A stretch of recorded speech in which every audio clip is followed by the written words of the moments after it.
નમસ્કાર દર્શક મિત્રો, આપ નિહાળ રહ્યા છો સાઈ ગ્રુપ મીડિયા હાઉસ દ્વારા સંચાલિત નવસારી લાઈવ અને ઝટપટ ન્યૂઝ। આજ રોજ આદિવાસીઓ દ્વારા આદિવાસીઓ દ્વારા એક વિશાળ રેલીનું આયોજન કરવામાં આવ્યું છે। એક રેલી સાથે આયોજન આપવા જઈ રહ્યા છે। શરૂઆત એ લોકો મહાનગરપાલિકા કચેરી ખાતેથી કરી રહ્યા છે। કમિશનર દેવ ચૌધરીને આવેદન આપશે, ત્યારબાદ રેલી સ્વરૂપેથી નીકળી અને છેક જૂના થાણા સુધી થઈ કલેક્ટર ઓફિસે જઈ કલેક્ટરને એક આવેદન આપશે અને ત્યારબાદ બિરસા મુંડાજીની પ્રતિમાને પુષ્પાર્પણ કરશે। રામચંદ્ર ભગવાને પણ જેમનો સાથ અને સહકાર લીધો હતો, જ્યાં ઇતિહાસ કહે છે કે રામચંદ્ર ભગવાને પણ સબરીબાઈના એઠા બોર ખાતા હતા। એટલો પ્રેમ જેમના પ્રત્યે ભગવાન દર્શાવતા હોય તો આજની આ સરકાર શું છે? આદિવાસી જનજાગૃતિ સમિતિ નવસારી દ્વારા આ રેલીનું આયોજન કરવામાં આવ્યું છે। કમલેશભાઈ સાથે વાતો કરીશું। કમલેશભાઈ, મુખ્ય મુદ્દાઓ શું છે કે શા માટે આ રીતે આટલા મોટા પ્રમાણમાં તમારે જન આક્રોશ કરવો પડી રહ્યો છે? આજે નવસારીમાં આદિવાસી સમાજની મહત્વપૂર્ણ વસ્તી છે।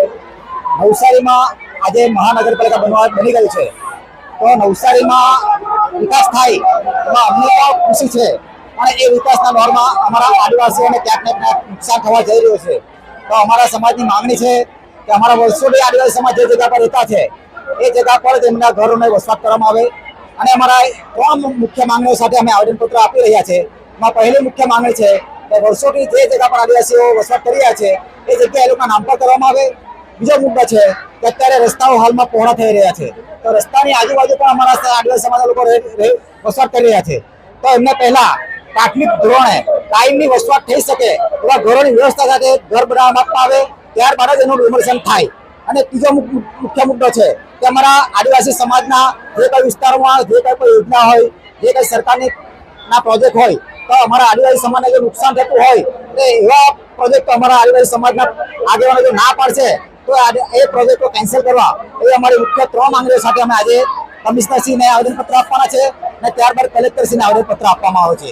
આ કોઈ રાજકીય મુદ્દો નથી, આ એક સામાજિક મુદ્દો છે, સમાજના અસ્તિત્વનો સવાલ છે। તે માટે આદિવાસી સમાજના તમામ ભાઈઓ બહેનો આજે ભેગા થઈને એક રજૂઆત કરવા માટે આવ્યા છે।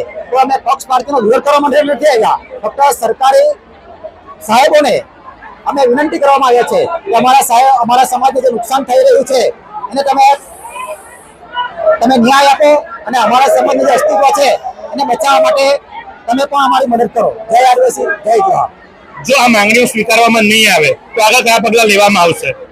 અત્યારે તો અમે ફક્ત આવેદનપત્ર આપવાનું નક્કી કર્યું છે, પણ જો અમે 1 મહિનાનો અલ્ટિમેટ આપવાના છે તો અમારી જો માંગણી તમે 1 મહિનાની અંદર એનો યોગ્ય નિકાલ કરવામાં નહીં આવે તો અમારો સમાજ પછી આનાથી પણ વધુ જન આંદોલન કરશે અને અમારી જે માંગણી છે એના માટે તત્પર રહેશે।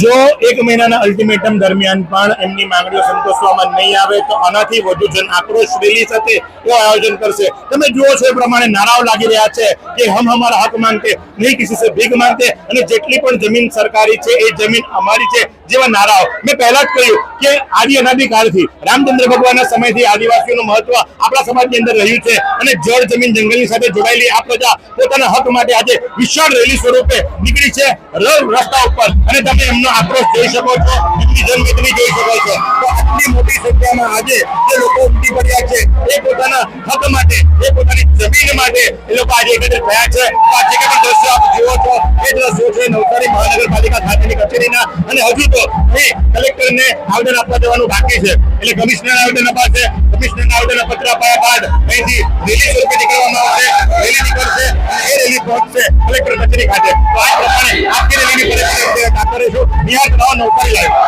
આ સુંદર સૃષ્ટિને નિહાળવા માટે હજારો લોકો પાસે દ્રષ્ટિ નથી, અને એ ત્યારે જ શક્ય બને જ્યારે કોઈ ચક્ષુદાન કરે। તો તમારા સ્વજનો સાથે મળી એક સુનિશ્ચય લઈએ, ચક્ષુદાનને પરિવારની પરંપરા બનાવીએ। Visit Sant Punit Chakshu bank, Rotary eye institute Navsari, call 7069006329। વિરામ બાદ આપનું હાર્દિક સ્વાગત છે। અને મહાનગરપાલિકા બનતાની સાથે 12 ગામોનો સમાવેશ કરવામાં આવ્યો। પહેલા નગરપાલિકામાં 8 અને ત્યારબાદ મહાનગરપાલિકામાં બીજા 4, કુલ 12 ગામોનો સમાવેશ થયો। ટીપીડીપીની સ્કીમો આવી અને ત્યારબાદ વિસ્તૃતિકરણ કરવામાં આવ્યું, રસ્તા પહોળા કરવાની કામગીરી હાથ ધરવામાં આવી, અને જેને લઈ અને વિસ્થાપિત થવા જનાર અથવા તો થઈ ચૂકેલા આદિવાસીઓના હકની લડાઈ એટલે કે આજનું આ એક આંદોલન કહી શકીએ, આજની આ રેલી કહી શકીએ, આજનું આ આવેદનપત્ર કહી શકીએ. ત્યારે સૌથી વધુ મુશ્કેલી જો કોઈને પડતી હોય તો મહિલાઓ હોય, કારણ કે ઘર કેવી રીતના બનાવવું અને એક મકાનને ઘરમાં પરિવર્તિત કરવું એ શક્તિ તો માત્ર અને માત્ર મહિલાઓને આપવામાં આવી છે. તો ત્યારે મહિલાઓની સાથે વાતો કરીશું. બેન, શું નામ છે આપનું? વનિતાબેન. વંદાબેન, આ બાબતે તમારું શું કહેવું છે? નવસારી મહાનગરપાલિકાનું જે ટાઉન પ્લાનિંગમાં ઘણા બધા કામો મંજૂર થયા છે અને નવસારી મહાનગરપાલિકાની જે હદનું વિસ્તરણ થઈ રહ્યું છે એમાં સૌથી વધારે જો કોઈને નુકસાન થઈ રહ્યું હોય તો એ આદિવાસી સમાજનો જે વિસ્તાર છે એને થઈ રહ્યું છે. તો આજના જે પ્રશાસન છે એમની પાસે અમારી માંગણી એ જ છે કે અમે તો આદિવાસી આ દેશના મૂળ માલિક છે, તો અમારી જે જમીન અમે વર્ષોથી જે જમીન ઉપર રહીએ છીએ તો એના પ્રોપર્ટી કાર્ડ બને, આકારણી કરી અને એ જમીન અમારા નામે કરે. એ સાથે સાથે ટીપી અને ડીપી પ્લાનમાં જે કોઈ પણ રસ્તાઓ હોય અને એની વચ્ચે આવતી જે ઇમારતો છે કે ઘરો છે એ જો અસરગ્રસ્ત હોય તો એના માટે એમણે કાયમી વસવાટ માટે એમનું કંઈ આયોજન કરવું જોઈએ. અમારી આ બધી મુખ્ય માંગણીઓ છે, કારણ કે ઘર છે, કારણ કે આપણે ઘર સાથે ઘણી બધી લાગણીઓ આપણી બંધાયેલી છે, આપણા સપનાઓનું ઘર છે અને એ જ્યારે આપણી આંખોની સામે જ્યારે વેરવિખેર થતો હોય તો એની વેદના જે છે એ અકલ્પનીય છે, તેની આપણે કલ્પના કરી શકતા નથી. તો અમારી માંગણી એ જ છે કે અમારી જમીન છે એ ઘર છે અમારા નામે કરે.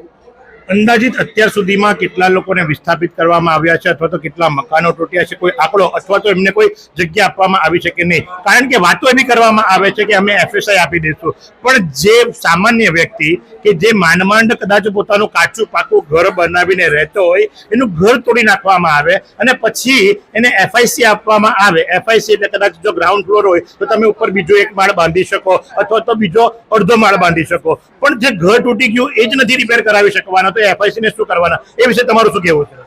સર, અત્યારે તો હાલમાં અમારી પાસે એવો કોઈ અંદાજિત આંકડો નથી, કારણ કે નોટિસ ઘણા બધા વિસ્તારોને મળી છે અને એના માટે જ અમારે આંદોલન કરવાની ફરજ પડી છે, કારણ કે અમારું સાંભળનારું કોઈ નથી. અમે એ પણ રજૂઆત કરી છે કે ટીપીડીપી પ્લાનમાં જો થોડી જગ્યા જતી હોય તો ઉપરનો માળ અમને બનાવવાની વ્યવસ્થા કરી આપે, પણ હાલમાં પ્રશાસન દ્વારા અમને કોઈ પણ પ્રકારની અંગે ચોખવટ કે સ્પષ્ટતા કરવામાં આવી નથી. તો આ જ વસ્તુ છે કે ઘણા બધા વિસ્તારોને નોટિસ મળી છે અને કદાચ બની શકે કે હાલ પછી થોડા સમય પછી એ ડિમોલિશનની કામગીરી કરે, તો અમે એના માટે જ એ રજૂઆત અહીં કરીએ છીએ. સાથે જો વાત કરવામાં આવે તો આપ જુઓ એ પ્રમાણે કે એક સિનિયર સિટીઝન દેખાતા મહિલા જે ખરા અહીં ઉપસ્થિત થયા છે અને સાથે જ એઓ પણ પોતાના હક માટે આજે લડવા માટે આવ્યા છે. આપનું શું નામ છે? મારું નામ મંજુલાબેન પટેલ છે. હું કલ્યાણી વિસ્તારમાંથી આવું છું. મારો એક જ ધ્યેય છે અને મારો એક જ નિર્ણય છે કે જે આ મહાનગરપાલિકા બની છે બનવી જોઈએ, વિકાસ પણ થવો જોઈએ, પણ આદિવાસીઓને જે આવી રીતે છંછેડવામાં આવે છે એ વસ્તુ ન આવવી જોઈએ. કેમ કે જે આદિવાસી આજે 70 વર્ષથી જે જગ્યા પર રહી ચૂક્યા છે એમને આજે ખાલી કરીને જવાનો ઓર્ડર મળે, નોટિસ મળે, એ વસ્તુ શક્ય નથી. પછી પાછી સામેથી કોઈ પણ અમને રિક્વેસ્ટ કે અરજી કરવામાં આવતી નથી, વાત કરવામાં આવતી નથી કે ભાઈ તમને જગ્યા મળશે કે પૈસા મળશે. આજે ગરીબ માણસ આટલી મોંઘવારીમાં જેમ તેમ પોતાનો ગુજારો 2 બાળકો હોય તો તેની સાથે ગુજારી રહ્યો છે, તો પછી એને મકાનની શક્યતા ક્યાંથી હોય? જો નગરપાલિકા કે કોઈ પ્રશાસન અમને સહાય કે મદદરૂપ નહીં થતું હોય તો અમારે શું કરવું એ જાણવા માટે આજે અમે અહીંયા ભેગા થયા છે. આપ જુઓ છો એ મુજબ કે જો કોઈ સહાય નહીં કરે તો અમારે ક્યાં જવાનું એ જાણવા માટે આજે મોટી સંખ્યાની અંદર, જી હા, આ કોઈ રાજકીય પાર્ટીની રેલી નથી, આ કોઈ રાજકીય પાર્ટીનો જન આંદોલન નથી, આ માત્ર અને માત્ર જનજાગૃતિ સેવા સમિતિ નવસારી દ્વારા આયોજિત પોતાની જમીન પોતાના હકો બચાવવા માટેનું એક આંદોલન છે જે ખૂબ જ મોટા પડઘાઓ પાડી રહ્યું છે. કારણ કે આજ સુધી નેતાઓ માત્ર રોટલી શેકતા આવ્યા છે, વોટની જરૂર હોય એટલે ઘર સુધી પહોંચી જાય, ઘરના આંગણે ઉભા રહી પગે પડે અને જેવું ઇલેક્શન પતી જાય એટલે સૌ ખોવાઈ જાય. તમે જુઓ આજે આટલી મોટી આ રેલીની અંદર, જન આક્રોશની અંદર એક પણ કહેવાતા નેતાઓ દેખાતા નથી, બધા ગેરહાજર છે. કેમ?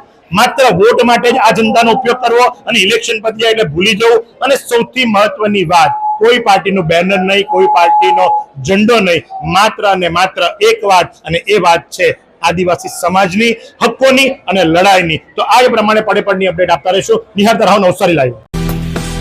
आइसक्रीम हमारे यहाँ रोज चाहिए, और वो भी रिफ्रेश के आइसक्रीम मिक्स. 5 से ज्यादा वैरायटीज.